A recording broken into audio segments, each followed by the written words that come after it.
साईं की बात। बच्चे, अब जो मैं तुम्हारी ज़िंदगी में आ ही चुका हूँ मेरे बच्चे, तो डर कैसा मेरे बच्चे, बोल भय कैसा मेरे बच्चे, और किसका भय किसका मेरे बच्चे। ये दुनिया तेरे बाबा ने बनाई है मेरे बच्चे, ये दुनिया ये संसार तेरे बाबा की मुट्ठी में है मेरे बच्चे। तू डरना मत, घबराना मत, क्योंकि तेरा साईं हमेशा तुझसे पहले मुसीबतों से खुद लड़ता है मेरे बच्चे, और तुम्हारे पास से आए हुए सारे कांटों को दूर कर देता है मेरे बच्चे।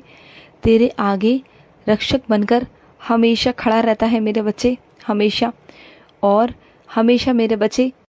जो लोग तुझे हानि पहुंचाना चाहते हैं वो चाहकर भी ना कामयाब नहीं हो पाते। जानते हो क्यों? क्योंकि तुम्हारा साईं उन्हें ऐसा नहीं करने देता। वो चाहे कितनी भी लाख हजार कोशिशें क्यों ना कर ले, लेकिन उनका साईं अपने बच्चों को एक दिन का भी नहीं चुभने देता, एक कांटा भी नहीं चुभने देता मेरे बच्चे। और सुनो, तुम जानते हो अपनों की पहचान कब होती है? बुरे वक्त में मेरे बच्चे। ये बुरा वक्त है ना, ये इसलिए आता है मेरे बच्चे जिससे तुम अपनों को परख सको, उनके चेहरों को देख सको मेरे बच्चे। और जो ये दुख की घड़ी चल रही है ना, ये इसलिए है मेरे बच्चे कि तुम्हें सबक मिले। तुमने वक्त पर सबके लिए सब कुछ किया जब तुम्हारे पास था। आज तुम्हारे पास कुछ नहीं तो ना तुम्हारे पास कोई खड़ा होता है और ना अपने पास तुम्हें खड़ा होने देता है मेरे बच्चे, क्योंकि वो तुम्हें लायक नहीं समझते। और एक वक्त वो था कि आज वो तुम्हारी वजह से ही बने हैं मेरे बच्चे, और वो एहसान मानने की वजह तुम्हें अपने पास भी भटकने नहीं देना चाहते, जबकि वो भूल चुके हैं कि तुम उनकी वजह से ही बने हो। लेकिन कोई बात नहीं, कोई बात नहीं मेरे बच्चे। और सुनो मेरे बच्चे, तुम्हें ना हनुमान जी की सेवा करनी चाहिए मेरे बच्चे, उनकी पाठ पूजा करनी चाहिए। और हर मंगलवार को, शनिवार को चने लेकर बंदरों को खिलाया करो। तुम जानते हो कि तुम्हारे बाबा का और हनुमान जी का बहुत गहरा रिश्ता है मेरे बच्चे, बहुत गहरा रिश्ता। जब तुम जानोगे, जब तुम मेरे बारे में पढ़ोगे, जानोगे ना, तब तुम्हें पता चलेगा कि जब मैं शारीरिक रूप में था ना, तब मेरे बच्चे मैं हनुमान जी की ही हमेशा सेवा किया करता था। कुछ करने से पहले उनकी ही आज्ञा लिया करता था। और जब तुम आज भी शिरडी जाते हो ना, तो दक्षिणामुखी हनुमान जी के दर्शन करते हो ना, तो मेरे बच्चे वही है। अगर तुम उनकी भी पूजा करोगे, उनकी भी सेवा करोगे, तो समझना तुम अपने साईं की सेवा कर रहे हो। और जो मेरा बच्चा मेरे सामने बैठकर हनुमान चालीसा करता है, हनुमान जी की पूजा करता है ना, वो मुझे बहुत भाता है मेरे बच्चे, बहुत भाता है, क्योंकि वो भी मेरा ही रूप है। और अपने कुछ बच्चों से कहना चाहता हूँ, तुमने जो जल्दबाजी में फ़ैसला लिया था मेरे बच्चे, क्या हुआ? नुकसान हो गया ना। तो इसलिए हमेशा कहता हूँ कि गुस्से में आके ना कोई भी फ़ैसला मत लिया करो। लेकिन तुम हमेशा क्या करते हो? गुस्से में आकर ही फ़ैसला लेते हो, कभी शांत मन से नहीं लेते हो, सोच समझ कर नहीं लेते हो। और जब भी तुम्हें गुस्सा आता है तब तुम फैसले लेते हो। ये तो गलत बात है ना मेरे बच्चे। और सुनो, तुम्हारे घर में मेरे बच्चे कुछ ऐसी चीज़ें हैं जैसे मेज, कुर्सियाँ जो टूट गई हैं मेरे बच्चे, जिनको तुमने बहुत संभाल कर रखा हुआ है, बहुत संभाल कर। तो मेरे बच्चे टूटी हुई चीज़ों को घर में नहीं रखते, या तो मरम्मत करवा लो या उन्हें वापस करवा कर नया ले आओ मेरे बच्चे, लेकिन टूटी हुई को घर में नहीं रखते मेरे बच्चे। मैं हमेशा कहता हूँ तुमसे कि टूटी हुई चीज़ों को घर में मत रखा करो, वो तुम्हारे लिए ठीक नहीं रहती मेरे बच्चे। तुम्हारे घर में नकारात्मक ऊर्जा रहती है। और सुनो, एक बात ध्यान रखना, अगर कोई तुमसे दूरी बनाए ना, तो तुम भी दूरी बनाना मेरे बच्चे। अगर उसके पास तुम्हारे लिए वक्त नहीं है ना, तो तुम्हारे पास भी नहीं होना चाहिए मेरे बच्चे। क्योंकि मेरे बच्चे अपनी अहमियत की कद्र तुम्हें खुद करनी चाहिए। अगर तुम खुद नहीं करोगे, खुद उसे अपनी अहमियत की कद्र नहीं करवाओगे ना, तो कैसे चलेगा मेरे बच्चे? कैसे सामने वाला इंसान तुम्हारी कद्र करेगा? तो समझा करो मेरे बच्चे, समझा करो। और अपनी कुछ बच्चियों से कहना चाहता हूँ कि तुम्हारी बहुत ज़्यादा तबीयत ख़राब रहती है, मैं जानता हूँ मेरे बच्चे, और तुम लगातार दवाइयाँ खा रही हो बहुत सारी, और बहुत सारा तुम्हारा इलाज भी चला है, मैं जानता हूँ मेरे बच्चे। आए दिन तुम्हारा इलाज चलता रहता है और तुम परेशान भी रहती हो। तो सुनो ना मेरे बच्चे, रोज़ उदी जल भी साथ में लिया करो। दवाइयों के साथ साथ अगर तुम उदी जल लोगी ना, तो तुम्हारी सारी दवाइयाँ एक दिन ख़त्म हो जाएंगी मेरे बच्चे।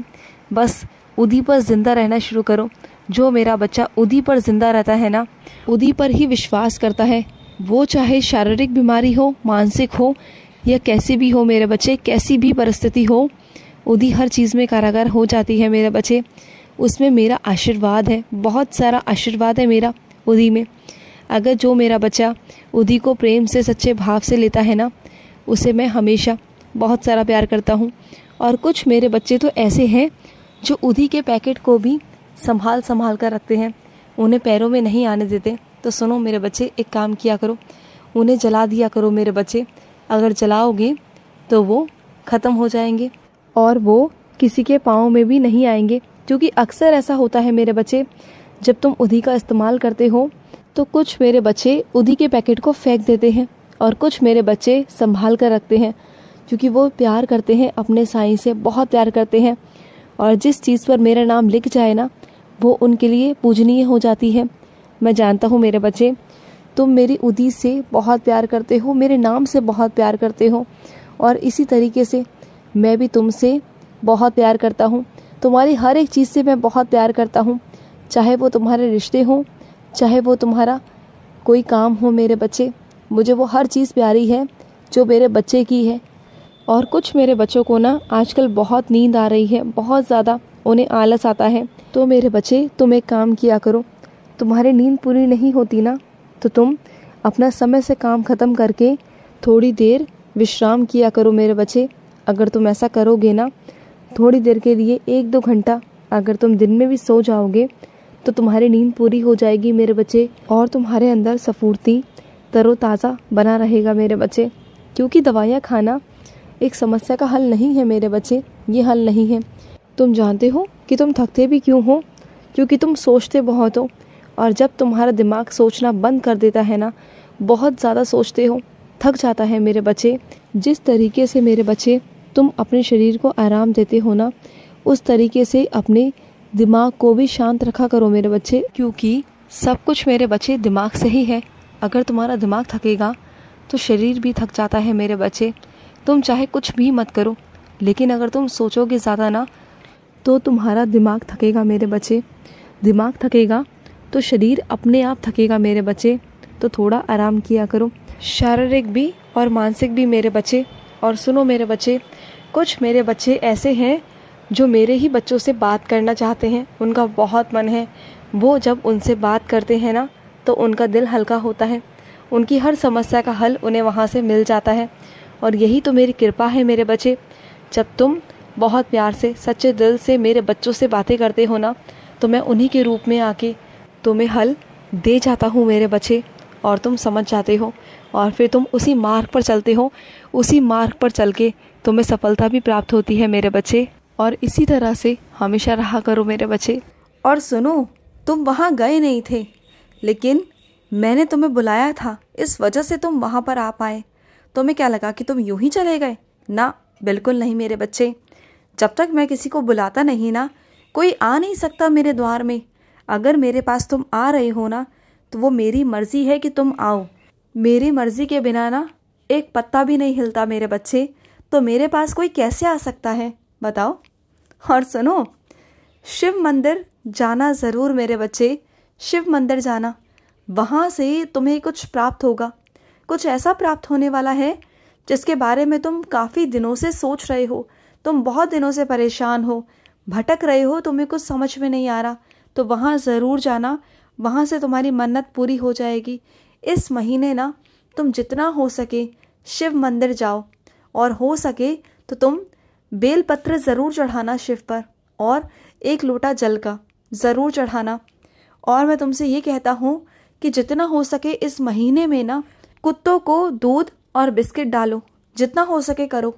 देखो, शिव की बहुत कृपा रहेगी तुम पर। खुश रहो। आज का साई संदेश समाप्त हुआ।